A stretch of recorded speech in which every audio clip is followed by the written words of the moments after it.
Morning everyone. आपके class 10 की series चल रही थी, लेक्चर नंबर 11 है।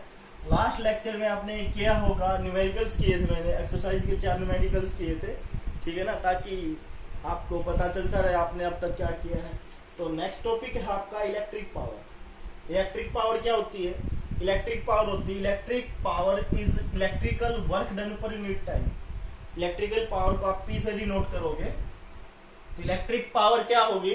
इलेक्ट्रिक पावर इजकल टू, या power is equal to W upon T. W क्या है? Work done upon time.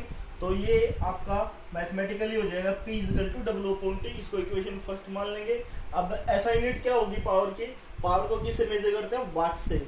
वाट WATT से मेजर करते हैं पावर को। या फिर इसका दूसरा फॉर्मूला क्या हो जाएगा? वर्क डन का क्या होता है? जूल अपॉन टाइम का सेकंड, नीचे भी बता रखा है जूल अपॉन सेकंड क्या हो जाएगा? जूल गुलाम इनवर्स, ठीक है, sorry joule second inverse, joule second inverse, ठीक है। अभी आपको पता था या पता है कि पोटेंशियल डिफरेंस क्या निकाला था हमने? 2 पॉइंट्स के बीच में पोटेंशियल डिफरेंस क्या था? W अपॉन क्या? वर्क डन अपॉन चार्ज, ठीक है ना, या वर्क अपॉन चार्ज, कि कितना चार्ज वो ब्रिंग कर रहा था एक पॉइंट से दूसरे पॉइंट में। अगर W की वैल्यू निकालना चाहे तो वर्क की वैल्यू निकालना चाहे तो V इंटू क्या हो जाएगी। और Q की वैल्यू क्या थी? सबसे पहले डेफिनेशन पढ़ी थी हमने, पोटेंशियल डिफरेंस क्या पढ़ा? यहाँ देखो V is equal to W upon Q, और W की वैल्यू क्या होगी? V इंटू में Q, क्या होगी? V इंटू में Q, ठीक है ना।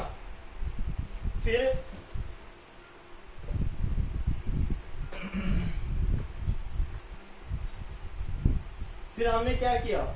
फिर हमने किया कि I करंट क्या था? इलेक्ट्रिक करंट क्या था? Q upon T, charge upon time, ठीक है। कितने किसी कंडक्टर में कितना चार्ज फ्लो हो रहा है कितने टाइम में, तो ये I होगी। और Q की वैल्यू निकालना चाहो तो Q क्या हो जाएगा? I इंटू में टी, ठीक है ना। Q कितना हो जाएगा? I इंटू में टी। फिर जो इक्वेशन को नाम दे दिया मैंने, एक को सेकंड नाम दे दिया, एक को थर्ड नाम दे दिया। अभी जो थर्ड इक्वेशन थी, जो Q की वैल्यू निकाली थी, वो पुट कर दिया हमने सेकंड इक्वेशन में। सेकंड में पुट कर दी, किसकी? Q कहाँ पुट कर दिया? सेकंड में। तो W क्या बना आपका? W is equal to V into I into T. Equation बन गई fourth, W is equal to V into I into में टी, ठीक है ना। और पुट करेंगे W की वैल्यू को इन इक्वेशन फर्स्ट में पुट कर दी। किसकी जगह W की वैल्यू पुट कर दी? V इंटू आई इंटू में टी। देखिए यहाँ पे W की वैल्यू पुट करी, क्या है? V इंटू आई इंटू में टी।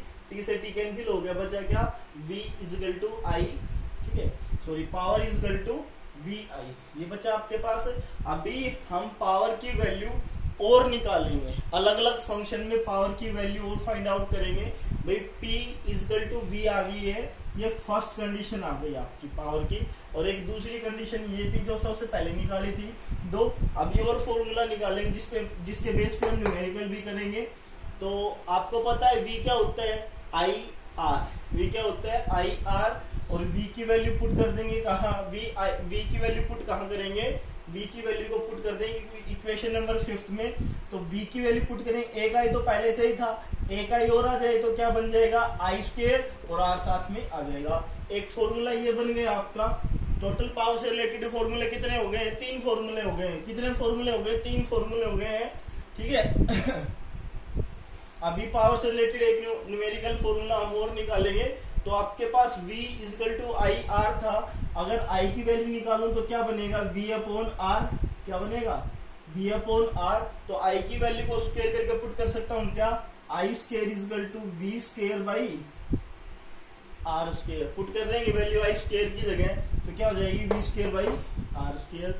वैल्यू पुट कर दो, R से R कैंसिल हो जाएगा, V स्क्वायर बाई R, ठीक है ना। तो ये आपका चौथा फॉर्मूला हो गया है।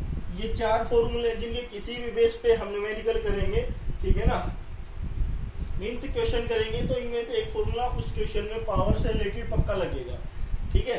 अभी हम आगे बात करते हैं heating effect of electric current की, कि हीटिंग इफेक्ट का सिंबल होता है H। उसका फॉर्मूला क्या होता है, वो कैसे फाइंड आउट किया जाता है? According to Joule's law of heat energy, कि जूल्स लॉ जो हीट एनर्जी होता है, ठीक है, इफ आई करंट, क्या करेंगे उससे, if I current is passes to the conductor, किसी कंडक्टर से, ये मान लो कोई कंडक्टर है, इसमें से आई करंट पास करेंगे, ठीक है, आई करंट पास करेंगे, वो इलेक्ट्रॉन फॉर्म में फ्लो होगा, आई करंट पास करेंगे। दोबारा देखो, according to Joule's law of heat energy, if current I is passes to the conductor of resistance R, क्या होगा उसका रेजिस्टेंस आर होगा, किसका, उस वायर का जो रेजिस्टेंस है तो वो क्या होगा, आर होगा, रेजिस्टेंस क्या होगा, आर होगा, ठीक है। और कितने टाइम में, टी टाइम में, तो टोटल हीट एनर्जी क्या होगी, क्या फॉर्मूला बनेगा, जब किसी कंडक्टर में से आई करंट पास करेंगे जिसका रेजिस्टेंस आर हो और टोटल टाइम टी हो, तो हीटिंग इफेक्ट क्या होगा, H equal to I square R T, ठीक है। ये किस में आएगा, जूल में। अगर इसको कैलोरी में चेंज करना चाहे तो हम 4.2 से इसको डिवाइड करवा देंगे, किसको, आई स्क्वायर आर टी को 4.2 से हम डिवाइड करवा देंगे, तो आपके पास हीटिंग इफेक्ट आ जाएगा, ठीक है। ये आपसे आपका था इलेक्ट्रिक पावर हीटिंग इफेक्ट। अब एक कॉमर्शियल फॉर्मूला होता है आपका कि 1 किलोवाट हावर में, 1 किलोवाट हावर में कितने जूल होते हैं, या फिर ये कह सकते हो 1 kilowatt hour is equal to कितने जूल होते हैं भाई, देखते हैं हम आगे अभी। तो देखो आगे मैं लिखता हूं,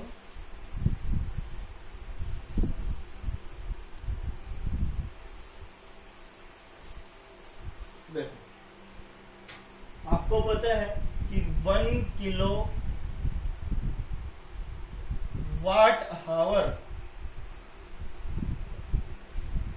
अब इसको देखो तोड़ के लिखो, कैसे लिख सकते हैं, 1 किलो वाट इंटू में, वाट इंटू में 1 हावर, ठीक है। अब आपको पता है कि 1 किलो वाट इक्वल टू कितने watt, 1 kilo watt equal to how many watt, 1000, ठीक है। और 1 घंटे में कितनी सेकंड होती है, मिनट के लिए 60 और सेकंड के लिए 60, कितनी सेकंड होगी, टोटल कितनी होगी, 3600 सेकंड होगी, ठीक है ना, कितनी होगी, 3600 सेकंड। तो आपको पता है KWH किलोवाट हावर क्या होगा, 1000 या 1000 इंटू में 3600, 10 की पावर कितनी आ गई, 5, और 36 गुणा, तो क्या होगा, 36 गुणा 10 की पावर 5। अगर मैं इसको ये कर दूं 3.6 into 10 to power 6, 3.6 into 10 to power 6, ये क्वेश्चन पूछा जा चुका है कि आपको क्वेश्चन में पूछ लेगा 1 किलोवाट हावर इक्वल टू, तो आपको फर्स्ट ऑप्शन दे देगा 36 into 10 to power 6, second option दे देगा आपको 3.6 into 10 to power 5, third option दे देगा 36 इंटू में 10 की पावर ये जूल में, और लास्ट ऑप्शन दे देगा नन ऑफ दीज। तो कौन सा ऑप्शन सही होगा, ये ऑप्शन सही होगा, थर्ड वाला, ठीक है। तो ये आपका 1 किलोवाट हावर था, कॉमर्शियल यूनिट थी, बिल्कुल सिंपल सी है, पिछली क्लास में भी आप पढ़ चुके हो, 9th क्लास में ही पढ़ा है आप लोगों ने।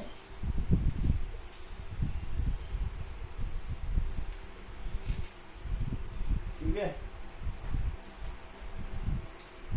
अभी आगे देखिए और क्या देखते हैं हम।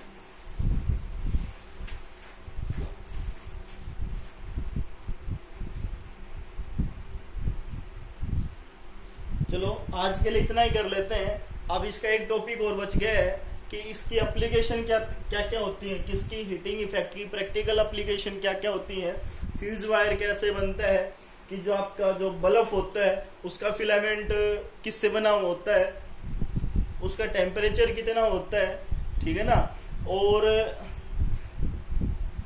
इलेक्ट्रिक के हीटिंग अप्लायंस क्या क्या होते हैं, किस कौन से हीटिंग इफेक्ट के अप्लायंस होते हैं, और लाइट प्लस लाइट जो हीट प्लस लाइट के लिए कौन कौन से ऐसे उपकरण जो हीट भी देते हैं और लाइट भी देते हैं।